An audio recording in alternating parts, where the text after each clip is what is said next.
हो गया। आप बताइए क्या कह रहे थे?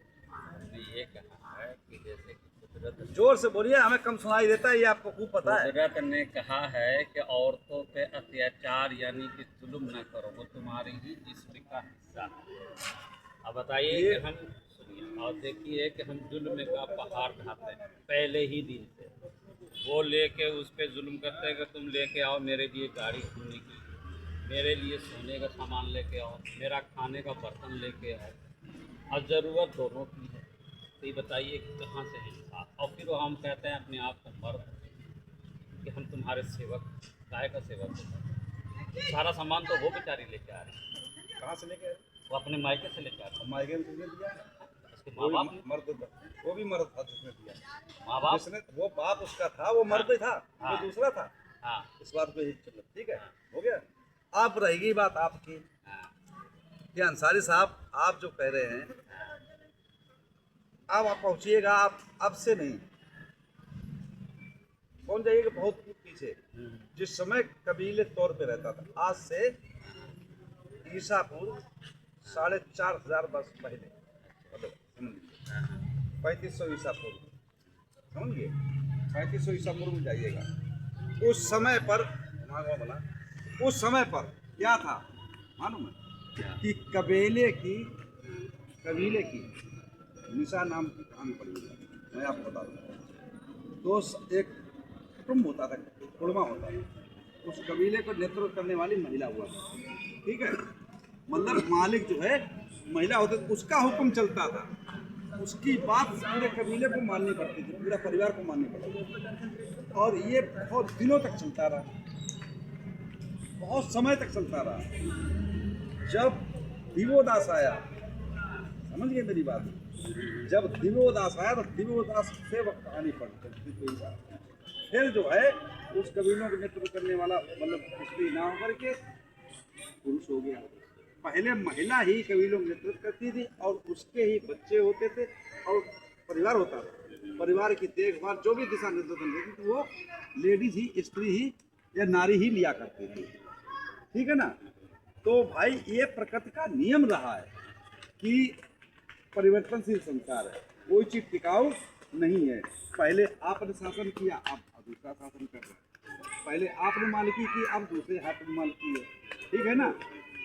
अब आप कह रहे हो दूसरी बात, स्त्री के सम्मान की बात, स्त्री की सम्मान की बात, लेडीज की सम्मान की बात, नारी की सम्मान की बात, लेडीज की सम्मान की बात। वो सम्मान के लिए हमारे महापुरुषों ने, पूर्वजों ने कितना संघर्ष किया। सर्वप्रथम सबसे पहले भगवान बुद्ध ने इस बात को छेड़ा, बराबर का हक दिया, बराबर का दायरा दिया, बराबर में बैठाना सिखाया।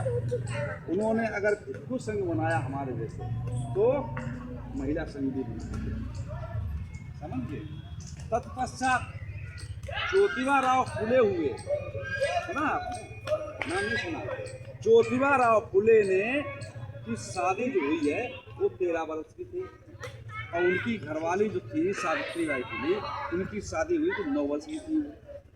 और उन्होंने, आप समझिएगा, दोनों पति पत्नी ने जिस दिन सुहाग रात मनाई जाती है उस दिन उन्होंने ये शपथ ली थी रात में कि हम अपने कोई संतान पैदा नहीं करेंगे, केवल समाज का कार्य करेंगे। क्यों? संतान पैदा कर ली तो हम इसमें रह जाएंगे, तो हम समाज कार्य नहीं कर पाएंगे। दोनों ने शपथ ली और उन्होंने नारी को बराबर का दर्जा दिया। आप पढ़े थे, उन्होंने उनको पढ़ाया, उन्होंने कहा हमारी पढ़ने की इच्छा कर पढ़ो। जब उस समय क्या था, मनुस्मृति के हिसाब से नारी का पढ़ने का अधिकार नहीं था और शूद्रों का पढ़ने का अधिकार नहीं था। तो अब ये भी शूद्र के हिसाब से आते थे, माली जाते थे, माली होते थे, जानते हो आप? तो फिर भी, और ये मतलब इनका परिवार भी सफल था, सकुशल था, बाबा साहब को क्या पढ़ने दिया, सकुशल था, ठीक है ना। तो लेकिन अब जो है सामंतवादियों चक्कर में इनके बाप को फंसे हुए थे, ऋणवादता थी। तो यहाँ तक है कि जब उन्होंने अपनी पत्नी पढ़ाना शुरू कर दिया और पत्नी जब पढ़ गई तो उन्होंने कहा हमारी इच्छा है कि हम जो दीन दुखी हैं, जो गरीब है, गुनी हैं, जो गिलीज हैं, जो नीच हैं, उनको कोई पढ़ाता नहीं है, महिलाओं को, बच्चों को, तो मैं पढ़ाना चाहूँगी, तुमने कि पढ़ाओ भाई, क्या समझे। तो जब ऐसा काम शुरू कर दिया, जब ऐसा काम शुरू किया तो लोगों ने, जो चालाक लोग व्यक्ति थे, उन्होंने कहा कि भाई ऐसा है कि तुम्हारा लड़का, उसके बाप से कहा कि तुम्हारा लड़का ऐसा ऐसा कर रहा, अपनी वाइफ को पढ़ा रहा और खुद भी पढ़ रहा, और उसकी वाइफ दूसरों को सिखाने जाती है, पढ़ाने जाती है। तो उन्होंने क्या काम किया कि भाई या तो उसको समझा लो, ये हमारे कानून के हिसाब में नहीं है, कानून के दायरे में नहीं है, या तो उसको समझाओ, अन्यथा इसको गांव से बाहर निकाल दो, तुम्हें गांव से बाहर बहिष्कार करते हैं गाँव से। तो जब इस बात को कहा तो उनके पिताजी ने क्या कहा, उनको गांव से, मतलब उन्होंने नहीं माना कि भाई हम तो भाई पढ़ाएंगे अपनी स्त्री को, और स्त्री हमारी जो चाहे करेंगे, हम बराबर दर्जा दिया ना बराबर का। तो उन्होंने गांव छोड़ दिया, जाकर के पहुँचे कहाँ, फातिमा से, वो अपने भाई के ही रहती थी, पढ़ने की इच्छा उसकी भी थी, समझ रहे मेरी बात। जब वहाँ उसके घर पे रहे, उसके घर में दोनों ने अपने पनाह दी, और उनके पनाह देने का उस पर रहे, तो दोनों पढ़ाया, सावित्रीबाई फुले को भी पढ़ाया और फातिमा शेख को भी पढ़ाया। दोनों पढ़ के जब तैयार हो गए तो दोनों ने समाज की सेवा की, बराबर का हक दिया, नारी को सम्मान दिया, नारी को बराबर का हक दिया। आप अभी क्या कह रहे थे, वहाँ पहुँचिएगा, समझिएगा, नारी को बराबर का हक दिया।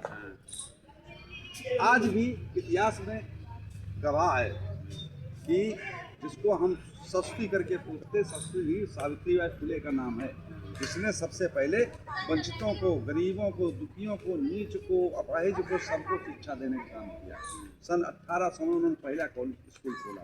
जिस समय वो पढ़ाने जाती थी, पहले नहीं, जब नहीं पढ़ाया जाता, तो जैसे तुम्हारे मोहल्ले में पहुँच गई तो तुम्हारी, अब वो जो बच्चियाँ थी, स्त्रियाँ थी, उनको पढ़ाती थी, तो जो चालाक लोग थे, जो नहीं चाहते थे, वो उनके ऊपर कीचड़ उछालते थे, गोबर फेंकते थे, क्या समझे। तो वो क्या काम करती थी, जब स्कूल खोल लिया, स्कूल खोलने में तो जो घर से साड़ी लेके जाती थी, एक बगल में दबा लेती थी और दूसरा पहन के जाती थी, कीचड़ से वो सन जाती थी, तो वहाँ जाके बदल दिया, फिर बच्चों को पढ़ाती थी। आप कह रहे सम्मान नहीं दिया, स्त्री को सम्मान दिया। तीसरी बात पे आ जाइए, बाबा साहब पर, B.R. अम्बेडकर हैं,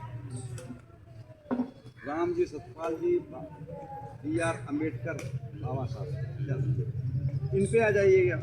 इन्होंने बराबर का सम्मान अपनी पत्नी कितना मिलके चलाया, कि देखिए उनकी पत्नी ने कितना संघर्ष किया, फिर उनका पीछा नहीं छोड़ा, वो पढ़ते रहे, उन्होंने पढ़ाई की कि तुम पढ़ो, जहाँ मर्जी जाओ, चिंता मत करो, हम अपने बच्चों को आसानी, रात में गोबर उठा के सड़कों से, गलियों से, और उसको रात के जलने जाते, हमारे पति का अपमान होता, तो रात में अगर उसको पाती कर दिन छुपने के बाद बेचती थी, तब उन्होंने घर से गुजारा किया। और 3 बच्चे खत्म हो गए, कभी उनको कानों खबर नहीं दी, बच्चा बीमार पड़ा या मरने वाला।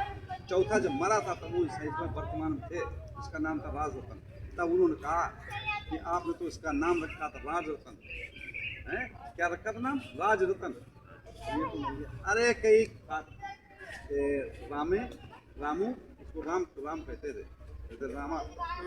रामाबाई नाम था, समझ गए, लेकिन उसको प्यार में रामू कहते थे। तो उन्होंने कहा रामू, अरे तो चिंता क्यों ना, मैंने इतने राजतंत्र पैदा कर दिए हैं कि पूरे भारत के अंदर शासन, इतना मैंने पढ़े लिखे थे। तो उन्होंने बराबर सम्मान दिया, और तत्पश्चात उन्होंने संविधान भारत का ऐसा लिख दिया कि जिसमें नारी का बराबर सम्मान, कोई पढ़ने का अधिकार नहीं था।